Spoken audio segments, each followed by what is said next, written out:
உலகின் மிக நீளமான தெரு எங்க இருக்குன்னா கனடாவில் உள்ள யாங்கோ தெரு தான். சரிங்களா? இதோட நீளம் எவ்வளவு இருக்குன்னு பாத்தீங்கன்னா 1896 கிலோமீட்டர் வரை இருக்கு. அதாவது 1178 மைல்ஸ். உலகத்திலே நீளமான தெரு இங்கதான் இருக்கு, கனடாவில். சரிங்களா? இந்த கிழக்கு ஆப்பிரிக்காவில வாழைப்பழத்துல இருந்து காய்ச்சப்பட்ட பீர் வாங்கிக்கலாம். நமக்கு எப்பவும் வாழைப்பழ பீர் வேணும்னா ஆப்பிரிக்காவுக்கு தான் போடும் போடுங்க. ஆஸ்திரேலியாவை முதல்ல எப்படி அழைச்சாங்கன்னா நியூ ஹாலந்து அப்படின்னு தான் சொல்லி அழைச்சிருக்காங்க. அதுக்கப்புறம் தான் ஆஸ்திரேலியான்னு பேர் மாத்திருக்காங்க. யூபோபியா என்னும் போதைப் பொருள்ல ஏற்படக்கூடிய பாதிப்பும் இந்த லவ் பண்றவங்களுக்கு ஏற்படக்கூடிய பாதிப்பும் கிட்டத்தட்ட ஒன்னா இருக்கு. அதாவது நம்மளோட மூளை இருக்கலாம், நம்ம மூளையில மனசை மகிழ்ச்சியா வைத்துக் கொள்ளக்கூடிய ஹார்மோன் இருக்கு. அது என்னென்ன ஹார்மோன்னா டோபமைன், ஆக்சிடோசின், ஆட்டலைன். இந்த ஹார்மோன்கள் சுரக்க உதவுது இந்த போதைப் பொருள் உட்கொண்டா, யூபோபியா என்னக்கூடிய போதைப் பொருள் உட்கொண்டா.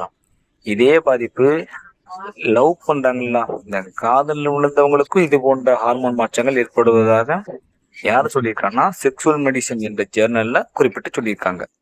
சரிங்களா?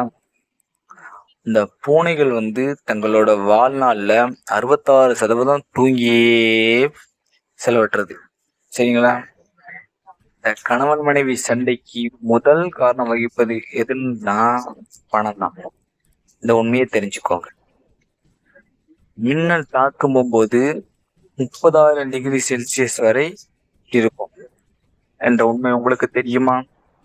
நம்ம லெஃப்ட் ஹேண்ட்ல டைப்ரைட்டிங் பண்ணும் போது வரக்கூடிய நீளமான வார்த்தை எதுனா ஃபீவர்ஸ் என்ற உண்மை உங்களுக்கு தெரியுமா? இந்த தேன் மட்டும்தான் கெட்டு போகாத ஒரே ஒரு இயற்கை உணவாகும்.